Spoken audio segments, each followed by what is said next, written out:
క్రీస్తునందు ప్రియమైన సహోదరి సహోదరులకు యేసుక్రీస్తు నామములో శుభములు. దేవుని యొక్క మహిమ మీ మీద ప్రకాశించును గాక. ఈరోజు దేవుడు మనకిచ్చిన మాట సంఖ్యాకాండము 18వ అధ్యాయము 5వ వచనము. అన్యుడు మీ యొద్దకు సమీపింపకూడదు. ఇక మీదట మీరు పరిశుద్ధ స్థలమును బలిపీఠమును కాపాడవలను. అప్పుడు ఇశ్రాయేలీల మీదకి కోపము రాదు. ఈ మాటను మనం సంఖ్యాకాండంలో చూస్తున్నాము. ఇక్కడ అహరోనుతో దేవుడు తన యొక్క పరిశుద్ధ స్థలమును ఎలా కాపాడాలి, ఆ యొక్క దహన బలు ఎలా చేయాలి అని మరొకసారి చెప్తూ ఇక్కడ తెలియజేస్తున్నారు కదా 18వ అధ్యాయంలో, నీవు నా పరిశుద్ధ స్థలమును అతి పరిశుద్ధ స్థలంలో సేవ చేయాలి, కానీ గుడారం వేయడానికి నీ యొక్క లేవీల్లో ఉన్న నీ సహోదరులు నువ్వు తీసుకోవచ్చు. వారు నీకు సహకారులుగా ఉందరు, కానీ వారు పరిశుద్ధ స్థలంలోకి కానీ అతి పరిశుద్ధ స్థలంలోకి ప్రవేశించకూడదు. వారు గుడారమును నిన్నును కాపాడేవారుగా ఉంటారు అని ఇక్కడ తెలియజేస్తున్నట్లుగా మనం చూస్తూ అహరోనుతో ఇక్కడ చెప్తున్నారు కదా, అన్యుడు మీ యొద్దకు సమీపింపకూడదు. అంటే నీ సహోదరులను నీవు తీసుకోవచ్చు, కానీ నీ సహోదరులు కానీ వేరే గోత్రపు వారిని అన్యుడుగా ఉన్నవారిని నువ్వు తీసుకోకూడదు అని ఇక్కడ తెలియజేస్తున్నారు. అన్యుడు మీ యొద్దకు సమీపింపకూడదు. ఇక మీదట మీరు పరిశుద్ధ స్థలమును బలిపీఠమును కాపాడవలను. ఇక మీదట మీరు పరిశుద్ధ స్థలమును బలిపీఠమును కాపాడవలను. అంటే అహరోను కుమారులకి యాజకత్వాన్ని ఇచ్చారు కాబట్టి ఆ యాజకత్వ ధర్మ ప్రకారం వాళ్ళు ఏం చేయాలి?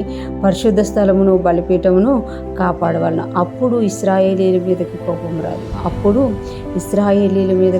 అంటే అహరోను తన కుమారులు యాజకులుగా ఉండి దేవుని యొక్క పరిశుద్ధ స్థలమును బలిపీఠమును అతి పరిశుద్ధ స్థలమును కాపాడుతూ వారు చేయవలసిన సేవ అంతటినీ చేసినప్పుడు ఇశ్రాయేలీల మీద కోపం రాదట. ఒకవేళ వారు చేయాల్సింది చేయకుండా అన్యులను ఒకవేళ ఆ విషయంలో నియమించిన ఎట్లా దేవుని కోపం వస్తుంది ఇశ్రాయేలు మీదకి అని ఇక్కడ తెలియజేస్తున్నారు.